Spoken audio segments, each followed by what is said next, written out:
그래서 같이 9절부터 11절까지 한 목소리로 읽으시도록 하겠습니다. 시작. 그 무렵에 예수께서 갈릴리 나사렛에서 요단강으로 오셔서 요한에게 세례를 받으셨습니다.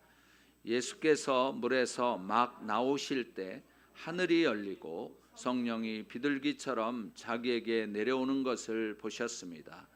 그리고 하늘에서 소리가 들려왔습니다. 너는 내가 사랑하는 아들이다. 내가 너를 무척 기뻐한다. 아멘.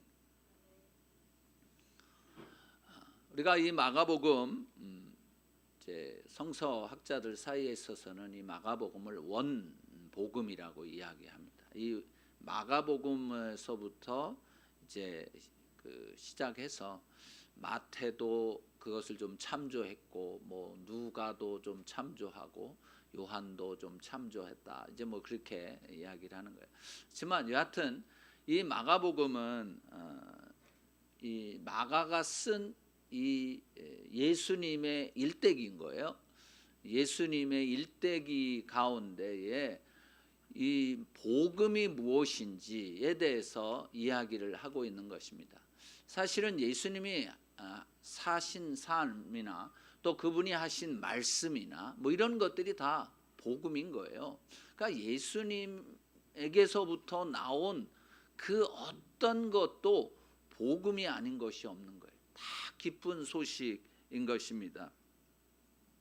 사실 이 복음을 우리가 아는 것뿐만 아니라 그것을 넘어서서 이 복음을 가지고 모든 민족과 족속에게 나아가서 그들이 예수를 그리스도로 그리고 살아계신 하나님의 아들로 믿게 하는 것이 우리들의 이제 해야 할 일인 것이에요.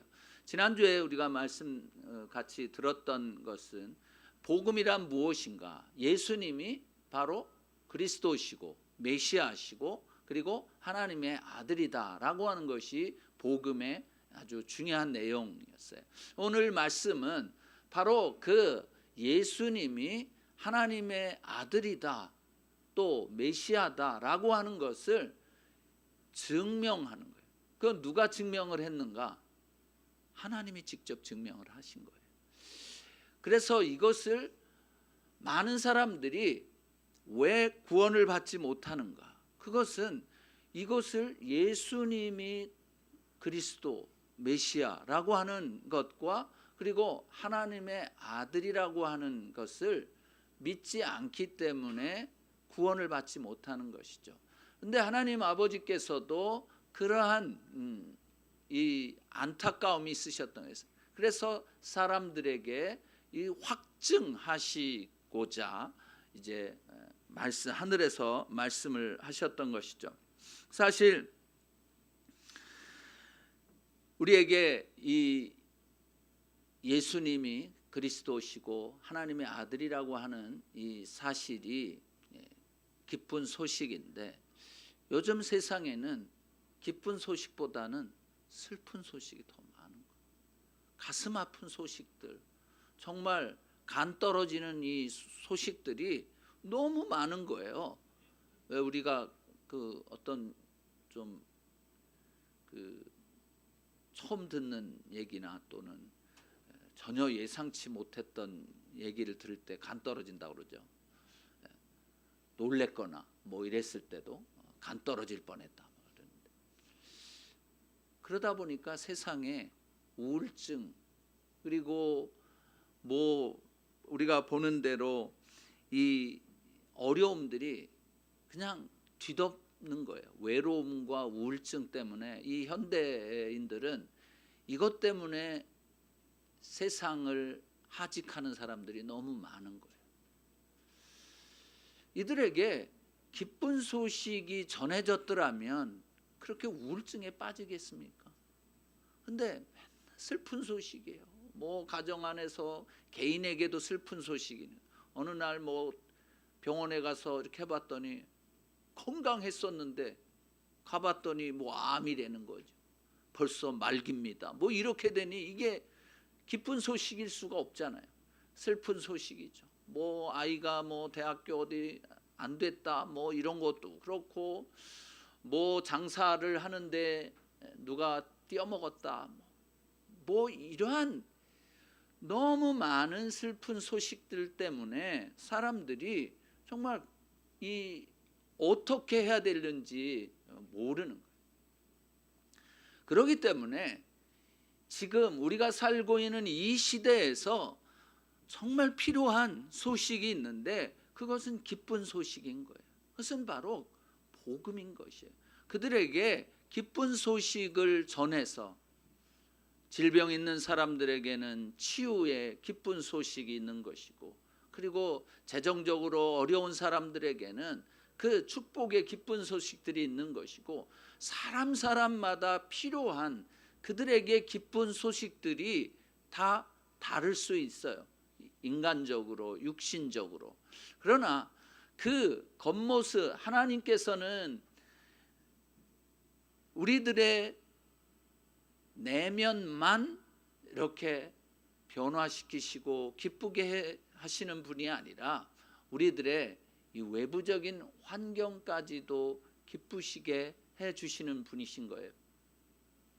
그래서 이제 이 마가가 쓴 이 서신을 통해서 우리가 이 기쁜 소식이 무엇인지를 알고, 또 마가는 어떻게 예수님께서 이 복음을 전하시었는가에 대해 알고, 또 우리도 그렇게 살아가야 할 이유가 있는 것입니다. 마가복음에서는 그 예수님의 그 탄생이나 또 어린 시절 이런 것들에 대해서 다 침묵을 합니다. 예수님은 여러분들도 다 아시다시피 이제 마리아에게서 나셔서 이제 난 지 얼마 안 돼 가지고 이집트로 피난을 가셨어요. 자, 이게 뭐 얼마 되지도 않은 그 어린 아이의 몇 달쯤 됐겠죠. 그런 아이의 뭐 아니면은 뭐 한 살이나 뭐 이렇게 됐을 거예요. 이 동방 박사가 도착한 시기가 예수님이 낳고 나서 금방 도착한 게 아닌 거예요. 어느 일정 기간이 지났습니다. 그래서 그 헤롯이 몇 살 아래 죽이라고 그랬어요? 2살 아래 죽이라고 한 것은 대개 한 그때쯤 해서 이제 이 동방 박사가 찾아왔을 것이다라고 하는 1살에서 2살 사이에 그러한 그 이야기들이 있는 거예요. 뭐 여하튼 이제 피신을 갔습니다. 이집트로 피신을 가서 이게 난민 생활인 거예요. 여러분 난민 생활 한번 보셨습니까? 우리 백전도사님은 난민들 많이 보셨죠? 아닌가요? 네. 이게 난민들의 생활은요, 이게 말도 아니에요. 저도 이제 한국에 있을 때 태국 접경, 미얀마하고 태국 접경에 있는 난민들이 있었어요. 까리앙족이라고, 원래는 버마에, 그러니까 미얀마에 살던 사람인데, 그 미얀마가 불교 국가잖아요. 근데 이 까리앙족은 크리스찬인 거예요. 그래갖고 쫓겨나서 이 태국 국경 그쪽에서 이렇게 모여 사는데, 이제 그 난민촌에 간 거죠. 뭐 그들은 굉장히 오래돼 있었기 때문에 나름대로 집을 짓고 이렇게 살고 있었지만, 그러나 굉장히 정치적으로 어려운 가운데 있는 거예요. 어디에도 속해져 있지 않은 족속들이 그 국가의 자기의 이 시민권은 버마이지만 그러나 살기는 이 태국에서 사니까 그게 쉽지 않은 거예요. 지난번에도 그 난민에서 이제 수고하시는 우리 선교사님들 오셔서 이렇게 말씀을 이야기를 해주시고 그러셨지만, 사실 이 난민의 삶이라는 게 이게 고달프기도 하고 두렵기도 하고 너무 힘든 삶인 거예요. 근데 예수님이 그렇게 가족들이 아버지와 어머니와 이 몇 살 아이가 그렇게 살고 있다가 이제 꿈에 천사가 또 나타나서 이제는 헤롯이 죽었으니까 다시 돌아가라. 그래서 원래 이 그 가족들이 예수님이 베들레헴에서 태어나셨는데 거기로 태어난 곳으로 가지 않고 두려워서 어디로 갔냐면 갈릴리 지방의 나사렛이라고 하는 그 시골로 어촌 이런 데로 가신 거예요. 왜 그랬을까요? 이 요셉과 마리아는 이게 괜히 또 이 사람이 예수다 이렇게 그 발견이 되어져서 죽으면은 안 되겠다는 그런 마음으로 그냥 조그마한 동네로 가신 거예요. 별 볼 일 없고, 그리고 이 나사렛이라고 하는 곳이 뭐 공부를 많이 한 사람들이 사는 곳이 아닌 곳이에요. 그냥 일하면서 어부들이 좀 더 많고 뭐 이러니까, 그래서 갈릴리 태생이다, 나사렛 태생이다 뭐 이러면은 아주 개천에서 용난다는 식으로 아주 이렇게 우습게 보는 그러한 동네였던 것이. 그곳으로 가셔서 거기에서 쭉 사셨던 거예요. 30년을 거기서 사셨습니다.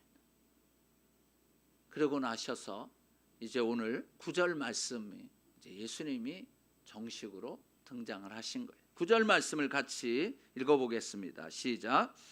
그 무렵에 예수께서 갈릴리 나사렛에서 요단강으로 오셔서 요한에게 세례를 받으셨습니다. 사람들이 조금 의아해하는 것 중에 하나가 이것일 수 있습니다. 아니, 예수님이 하나님의 아들이신데, 그리고 죄도 없으신 분이신데 어떻게 해서 예수님이 하나님이시면서 인간이신 이 예수님이 죄 많은 세례 요한에게 세례를 받으셔야만 했는가? 사실 요한도, 세례 요한도 예수님이 이렇게 세례 받으러 오니까 아이고 예수님, 뭐 그때는 뭐 몰랐지만 선생님 어떻게 나한테 세례를 받습니까? 제가 받아야 되는데요. 벌써 이 세례 요한은 하나님께서 성령님을 통해서 예수님이 어떤 분이신지를 이제 알려 주신 것이죠. 또 그런 것도 있어요. 요한의 가족하고 예수님의 가족하고는 친척이에요. 친척. 그래서 예수님에 대해서는 이게 서로 마리아가 이야기를 했을 거고, 이 요한의 어머니가 엘리사벳이잖아요. 엘리사벳과 이 마리아가 이야기하면서 마리아가 이야기를 했겠죠. 나는 예수님, 하나님의 아들을 임신을 했어. 뭐 이러면서 그때부터 그 이야기들을 쭉 이제 해왔기 때문에 이 여자들끼리는 굉장히 깊은 것까지도 얘기하더라고요. 남자들은 뭐 잘 모릅니다. 근데 여자들끼리 얘기하면은 뭐 할 말은 근데 안 할 말까지도 하는 경우가 있는 것 같아요. 보니까 여하튼 굉장히 이 요한도 잘 예수님에 대해서 알았지. 근데 내가 예수님한테 세례를 받아야지 어떻게 예수님이 나한테 세례를 받느냐 이렇게 물어봤을 때 예수님께서 하신 말씀이 있는 거예요. 마태복음에 나오는 건데, 이렇게 함으로 하나님의 의를 이루어야 한다. 이것이 하나님의 뜻이다라고 한 것이에요.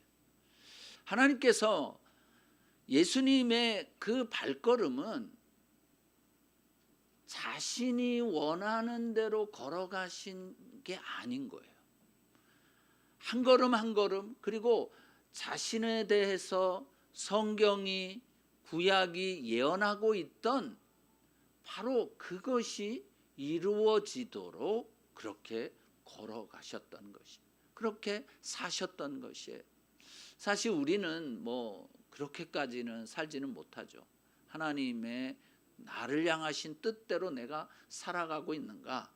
사실은 그것도 잘 모르거니와 뭐 그냥 내 멋대로 살죠.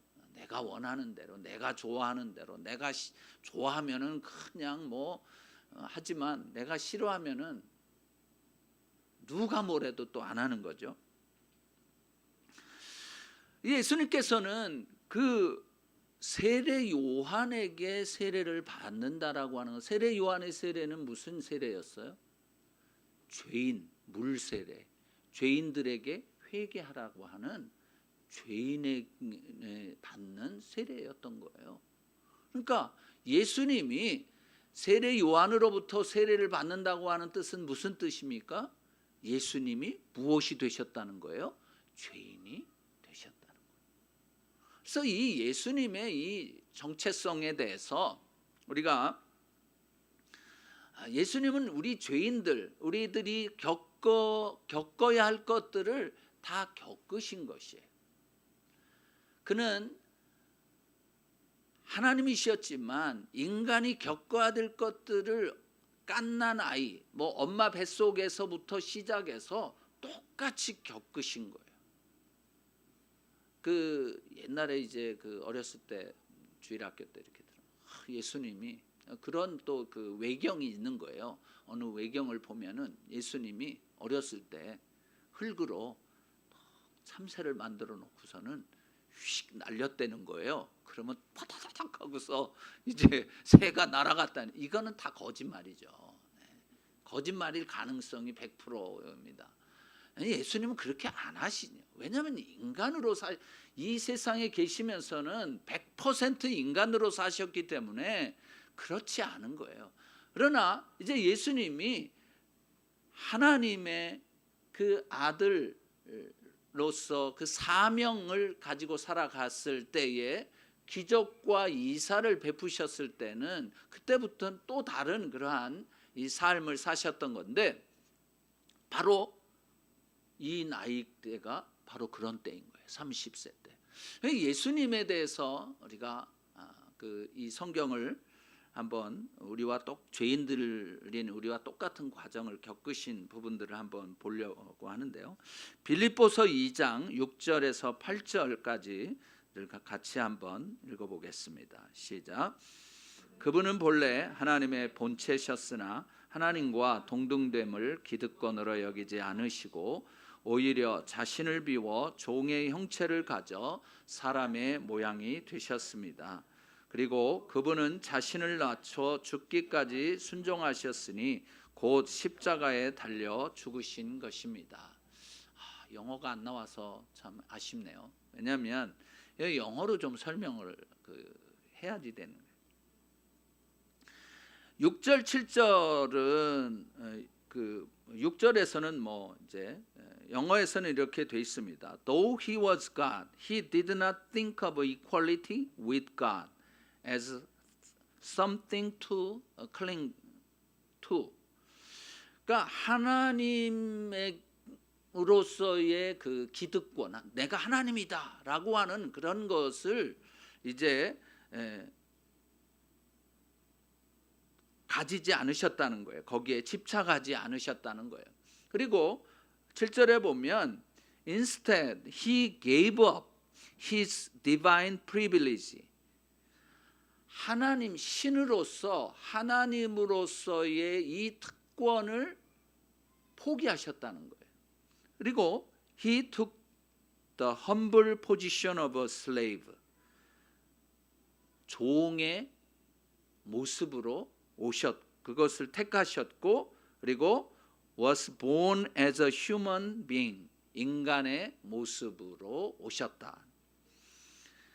When he appeared in human form, 그 인간의 모습으로 오셨을 때에 he humbled himself in obedience to God and 하나님께 자기 자신을 순종하기로 결정을 하셨을 뿐만 아니라 and died a criminal's death as a cross, on a cross. 그는 범죄자로서 십자가에서 죽으셨다는 거예요. 여러분, 구약 성경에서 나무에 매달린 사람, 그 사람은 저주받은 사람이라고 말씀하고 있어요. 이 십자가가 나중에 이 나무죠. 이것도 나무로 만든 이 십자가에 예수님이 달리심으로 그는 무슨 신분으로 돌아가셨냐면 죄인, 범죄자의 신분으로 돌아가신 거예요. 여러분, 이 십자가에 달린다고 하는 것 자체가 범죄자인 거예요. 죄인인 거예요.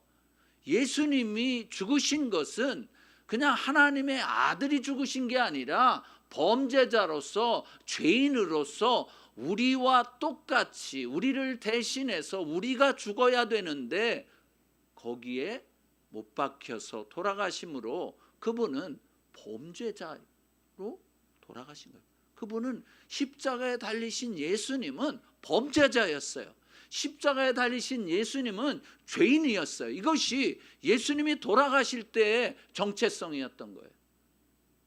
그러니까 예수님이 세례를 받으셨다고 하는 것은 이미 자신이 돌아가실 것을 미리 예견하셨고, 그리고 나는 죄인으로 죽는다, 나는 범죄자로 죽는다라고 하는 것을 보여주신 것이. 그래서 예수님은 그런 것을 그렇게 개의치 않으신 거예요. 내가 어떤 신분으로 죽든지 그것은 달게 받으신 거예요. 왜요? 누구 때문에요? 바로 나와 여러분 때문에 예수님이 범죄자로 죽으신 것이고 죄인으로 죽으신 것이. 그래서 예수님은 세례 요한에게 세례도 받으신 것이에요. 이것은 하나님의 뜻을 성취하는 것이었기 때문에 예수님은 그것을 받아들이셨던 것이고 그렇게 하셨던 것이에요. 세례 요한조차도 아니 어떻게 예수님이 나한테 세례를 받겠느냐고 이렇게 주저주저하고 거절을 하려고 했을 때 예수님은 아니다, 이것이 하나님의 뜻이다 라고 하시면서 세례를 받으셨던 것이죠. 사랑하는 형제자매 여러분, 예수님은 남의 시선이나 또 어떤 고정관념에 얽매이지 않았어요. 그래서 우리들도 그랬으면 좋겠습니다. 남의 시선에 얽매이거나 남의 시선에 따라서 내가 변화되지 않았으면 좋겠어요. 그리고 고정관념에 내가 알고 있는 것이 다라고 생각하지 않았으면 좋겠어요. 예수님은 무엇에 관심이 있었냐? 그것이 하나님의 뜻이냐 아니냐에만 관심이 있으셨던 거예요. 그래서 하나님의 뜻이라면 누가 말려도 했습니다. 베드로가 말렸잖아요. 예수님이 십자가 지고 올라가신다니까 그렇게 하지 마세요. 그런데도 예수님이 뭐라고 말씀하셨습니까? 사단아 물러가라 그랬어요. 하나님의 뜻을 가로막는 것, 그것은 사단밖에 없어요 사실. 그렇기 때문에 하나님의 뜻이 어떤 것인지 알았다면, 아셨을 때는 그것을 누가 방해하고 누가 붙잡아도 그것을 다 거절하시고 하나님의 뜻을 향해서 나가셨던 것이죠. 그리고 하나님의 뜻이 아니면 누가 하라고 해도 하지 않아. 그래서 사랑하는 형제 자매 여러분, 우리도 그렇게 되었으면 좋겠습니다. 하나님의 뜻이라면 누가 말려도 하고, 하나님의 뜻이 아니라면 누가 나를 등 떠밀어도 안 하는 그러한 저와 여러분이 되었으면 좋겠습니다. 예수님께서 세례를 받으신 후에 이제 이 세 가지 계시적인 현상이 나타났는데요. 10절을 같이 읽어보겠습니다. 시작. 예수께서 물에서 막 나오실 때 하늘이 열리고 성령이 비둘기처럼 자기에게 내려오는 것을 보셨습니다. 첫 번째로는 하늘이 열린 것이에요. 하늘이 열렸다. 그냥 갑자기 뿡 하고 열린 게 아니에요. 이게 원래 이 원어 뜻을 보면 하늘이 찢어졌다 이렇게 합니다. 여러분, 찢어졌다고 하는 것은 굉장히 강력한 그러한 그 움직임과 힘이 있는 단어예요. 이 하늘 찢어졌다고 하는 단어가 이제 마가복음에서는 여기 말고 15장 38절에도 나오는데, 그게 뭐냐면 예수님이 십자가에서 돌아가셨을 때 성전에서 무슨 일이 일어났습니까? 휘장이 찢어졌어요. 성소와 지성소를 막고 있었던 이런 휘장이, 그 휘장은요 무슨 이런 천 한 장으로 된 휘장이 아닙니다. 굉장히 두툼한 것이고, 왜냐하면 거기에는 이 지성소에는 빛이 요만큼이라도 들어가면 안 됐기 때문에 엄청나게 두꺼웠어요. 그렇기 때문에 그걸 사람이 무슨 뭐 이렇게 찢는다고 해서 찢어지는 것이 아니었어요. 너무너무나도 두꺼운 그런 것이었기 때문에. 근데 그 휘장이 아래서부터 위로 찢어진 것도 아니고 위에서부터 아래로 찢어진 거예요. 그때 그 단어를 썼습니다. 근데 이제 이 70인역이라고 하는 성경이 있어요. 이 70인역은 구약을 이 코이네라고 해서 이제 헬라어로 쓴 것이 70인 성경이에요. 70인 성경. 근데 거기에 보면 이제 구약을 다 그 헬라어로 썼으니까 여기에서 우리가 말 열렸다라고 하는 그 단어가 헬라어로는 스키조라고 하는 단어인데, 그 스키조라고 하는 단어가 구약에서 어디에 쓰였는가 이렇게 보니까요, 그게 이사야 48장 21절에 쓰여져 있었습니다. 혹시 있나요? 없나요? 네. 거기 보면 그때는 이게 제가 읽어볼게요. 여호와께서 그들을 광야로 이끄셨지만 그들은 목마르지 않았다. 그분이 그들을 위해 바위에서 물이 흘러나오게 하셨다. 그분이 바위를 치시니 물이 터져 나온 것이다 라고 하는 이 단어, 그것을 이제 썼고요. 그 다음에 스가랴 14장 4절에 보면 그날이 오면 주께서 예루살렘의 동쪽에 있는 올리브산에 서 계실 것이다. 올리브산은 동쪽과 서쪽으로 둘로 갈라져 매우 큰 골짜기를 만들 것이다 했을 때, 이제 예수님이 다시 오시게 되면 올리브산 위에 딱 서시면 갈라지게 된다는, 그때 그 똑같은 단어고요. 그리고 출애굽기 14장 21절에 모세가 바다 위에 손을 뻗었더니 밤새도록 동풍이 불어가지고 그 바람 때문에 바닷물이 갈라지게 되었다라고 할 때도 똑같은 단어 스키조를 이 70인역에서는 쓴 거예요. 그렇다면 이 단어라고 하는 것은 그런 어떤 의미를 내포하냐면 하나님의 초자연적인 개입을 통해서 구원하시는 것을 말씀하고 있는 것이에요. 그래서 이제 예수님이 세례를 받으시고 물에서 이렇게 올라오지, 침례를 받으신 거죠. 들어가셨다가 나와서 이제 올라오시는데 하늘이 찢어지면서 찢어졌다는 거예요. 이 찢어졌다고 하는 것은 하나님의 놀라운 초자연적인 역사를 통해서 이제 구원이 시작이 되어진다라고 하는 것을 말씀해 주신 것이에요. 예수님이 돌아가실 때에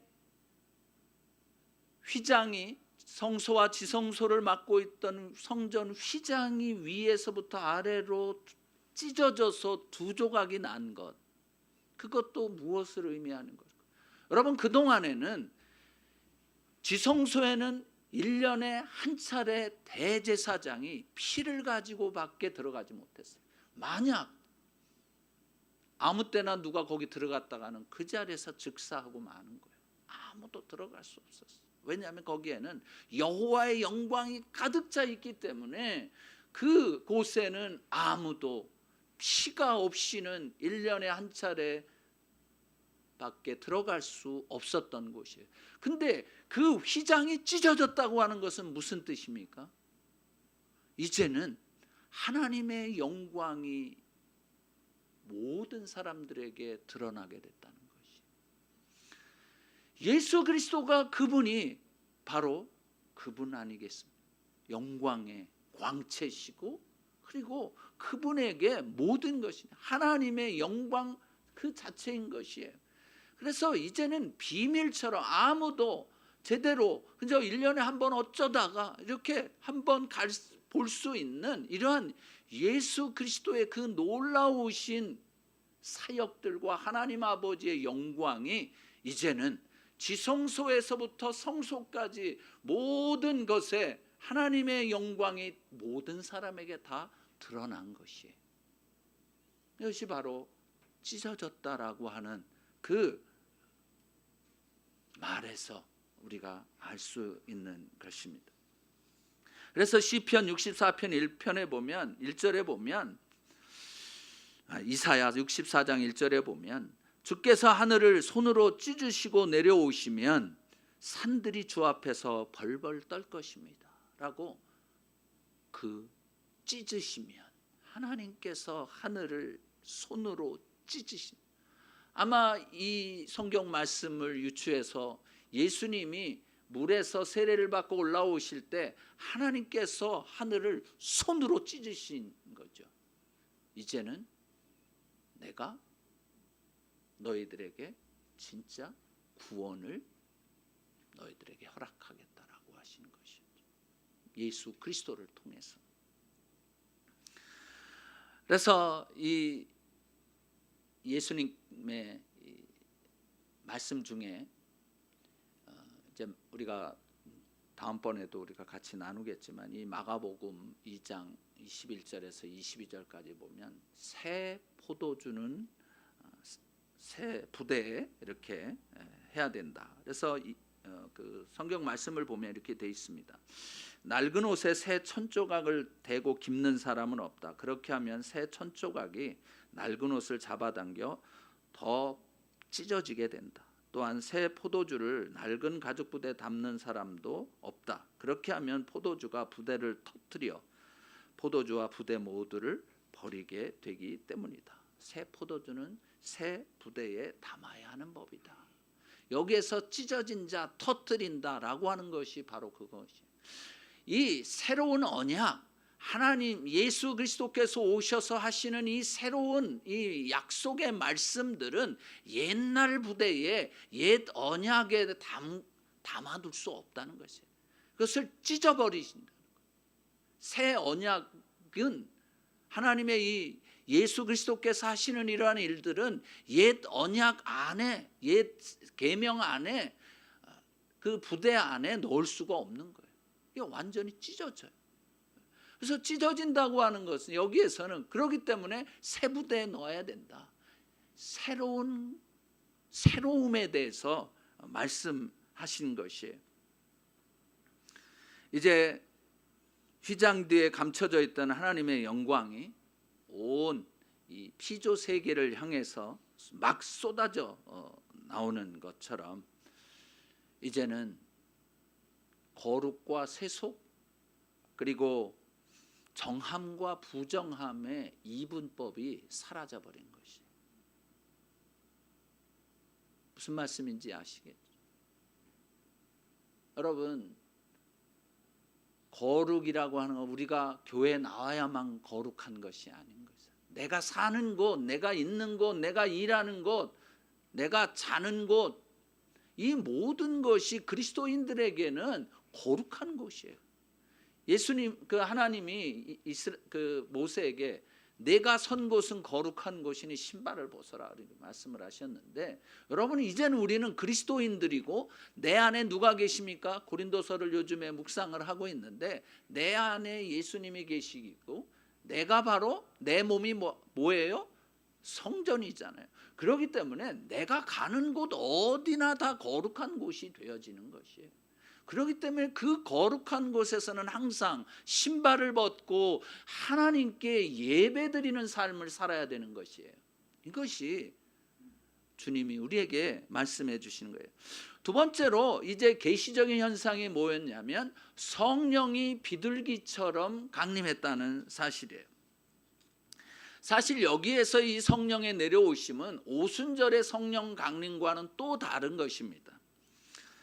오순절의 성령 강림은 사도행전 1장 4절 5절 8절을 보시면 내가 너에게 약속한 것이 있는데 그것을 예루살렘을 떠나지 말고 기다려라. 하나님의 약속하신 선물을 기다려라. 그러면서 이제 며칠 안에 너희가 성령으로 세례를 받을 것이다 했습니다. 8절을 같이 한번 읽어보겠습니다. 시작. 그러나 성령께서 너희에게 오시면 너희가 권능을 받고 예루살렘과 온 유대와 사마리아와 땅끝까지 이르러 내 증인이 될 것이다.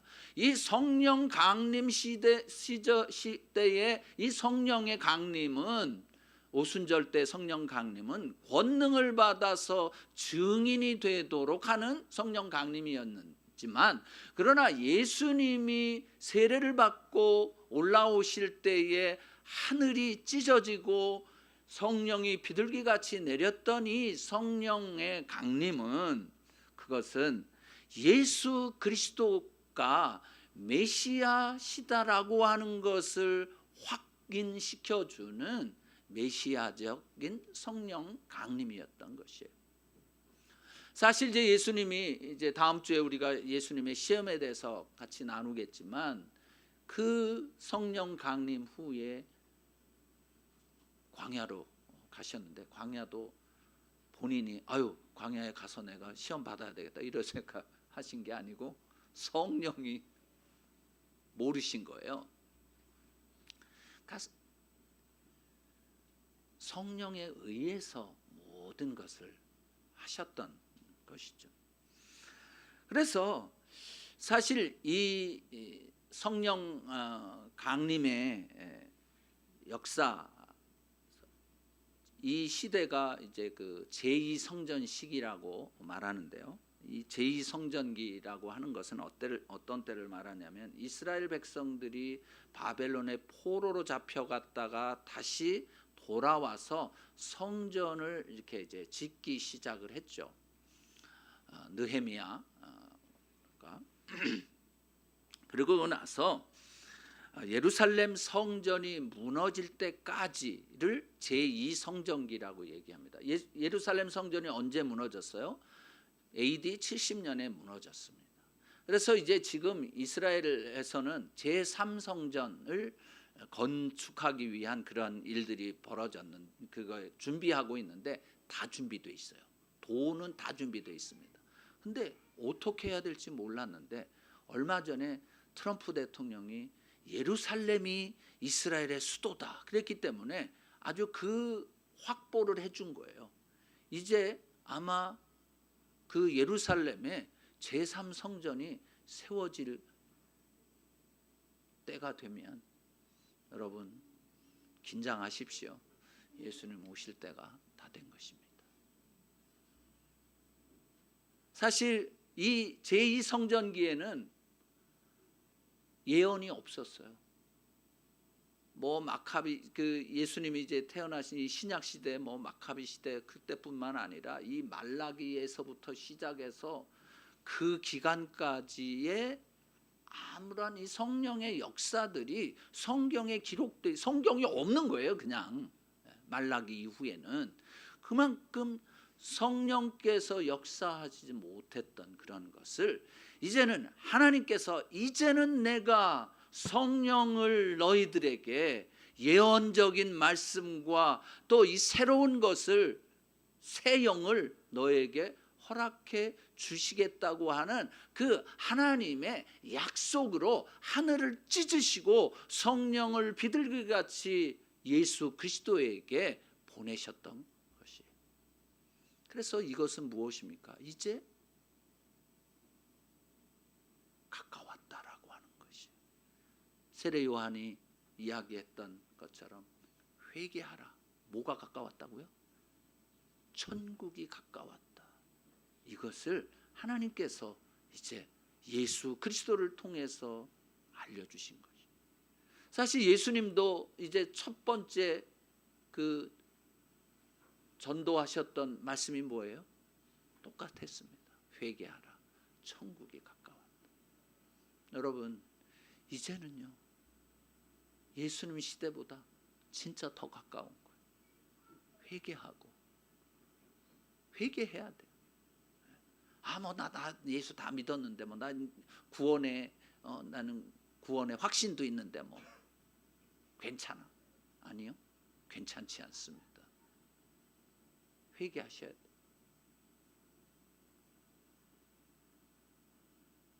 앞으로 이제 이 구원, 이 속고 있는 것들에 대해서도 말씀을 많이 드려야 될 것 같더라고요. 이거는 교회는 다니긴 다닌데 자기가 예수를 믿는다고는 하는데 이게 무슨 예수님이 말씀하신 대로 열매를 봐야 되는데 이 열매가 없어요. 그러면 어떻게 되는 건 줄 아십니까, 여러분?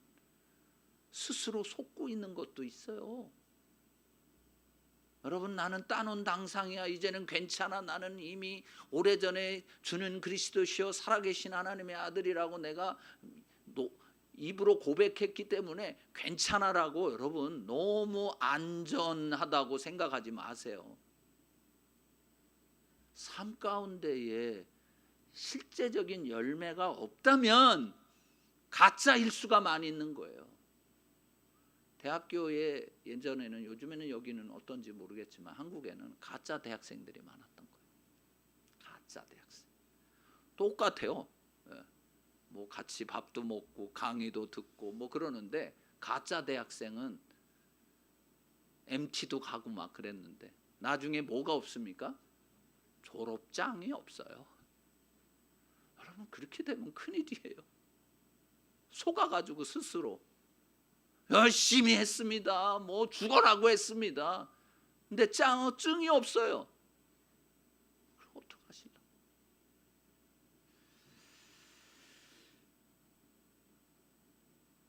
새로운 이스라엘 백성들이 오랫동안 기다려왔던 하나님의 영이 돌아오심으로 새 세상이 시작된다는 것을 말씀하신 거예요. 세 번째 현상은 무엇이었냐면 11절 말씀입니다. 다 같이요. 시작.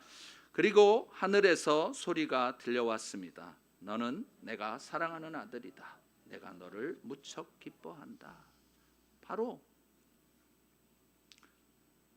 예수님이 하나님의 아들이다라고 하는 것을 아주 도장을 그냥 꽝꽝꽝 찍어서 누구도 아니요, 어떻게 예수님이 하나님의 아들이야 라고 반문할 수 없게 하시고, 하나님이 직접 너는 내 사랑하는 아들이다라고 말씀해 주신 것입니다.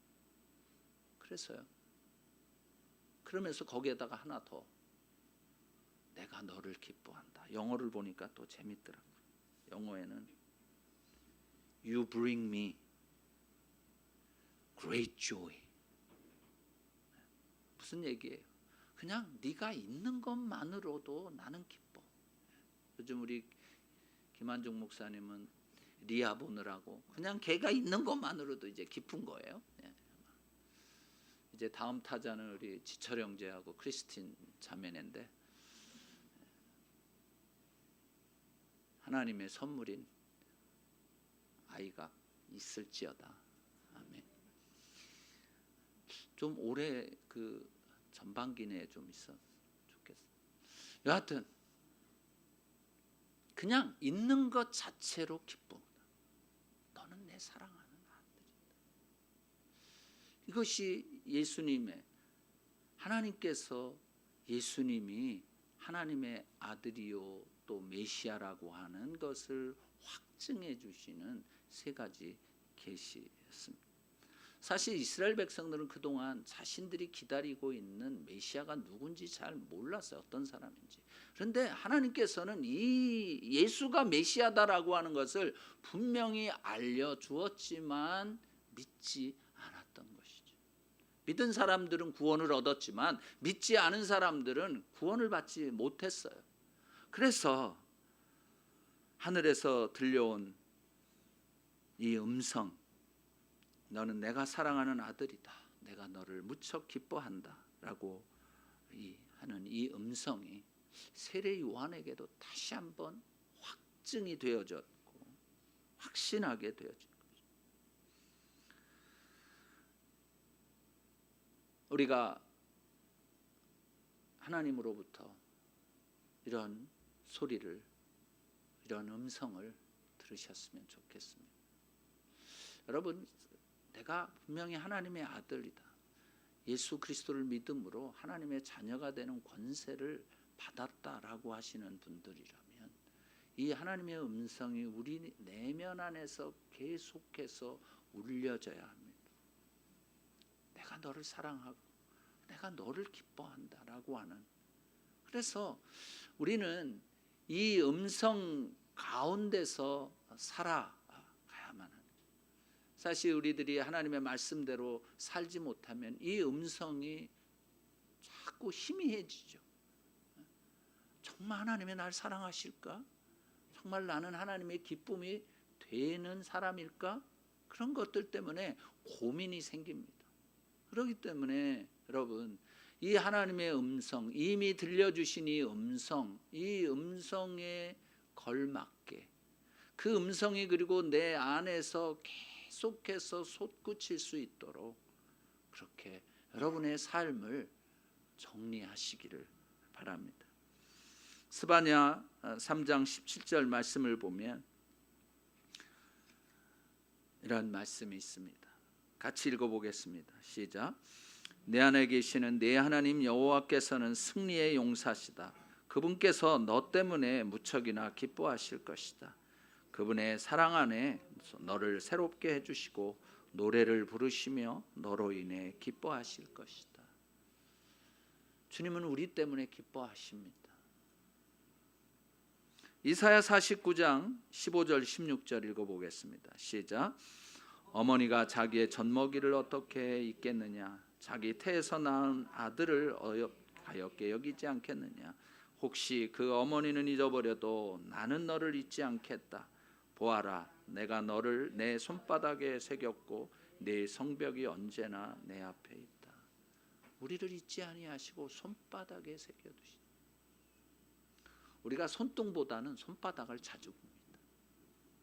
그래서 손바닥에 새겼다는 것은 항상 우리가 하나님 앞에 있다고 하는 것이죠. 히브리서 12장 5절 8절 하나님은 훈계와 연단을 통해서 우리들을 아들 대하듯이 대하시는 것이에요. 시작. 또한 여러분은 하나님께서 아들들을 대하듯이 여러분에게 하신 권면의 말씀을 잊었습니다. 이르시기를 내 아들아 주의 훈계를 가볍게 여기지 말고 그가 책망하실 때 낙심하지 마라. 주께서는 사랑하시는 사람을 연단하시고 아들로 받으신 사람들마다 채찍질하신다라고 하셨습니다. 연단을 견뎌내십시오. 하나님께서는 여러분을 아들들 같이 대하십니다. 아버지가 연단하지 않는 아들이 어디 있습니까? 아들이 받는 모든 연단을 여러분이 받지 않는다면 여러분은 사생자며 아들이 아닙니다. 아들이기 때문에 고난과 연단이 있다는 것이. 사랑하는 형제 자매 여러분, 우리는 하나님의 자녀들입니다. 그렇기 때문에 하나님이 예수님에게 하셨던 말씀이 바로 우리에게 하신 말씀입니다. 너는 내가 사랑하는 아들이다. 내가 너를 무척 기뻐한다라고 하는 이 말, 하나님의 말씀을 그냥 받아들이십시오. 그래서 이 말씀이 오늘을 살고 있는 우리들에게 매일매일 이 내면으로부터 솟아나와서 이제 하나님의 보좌 앞에 담대히 나가십시다. 무슨 소원이든지 말씀드리시고 하나님 아버지께서 무슨 말씀을 하시든지 조용히 듣고 순종하십시다. 나는 하나님의 사랑하는 자녀다. 나로 인해 하나님 아버지께서는 기뻐하신다 하고 선포하시면서 오늘도 내일도 그리고 앞으로 주님이 오시는 그날까지 살아갑시다. 같이 기도하시겠습니다.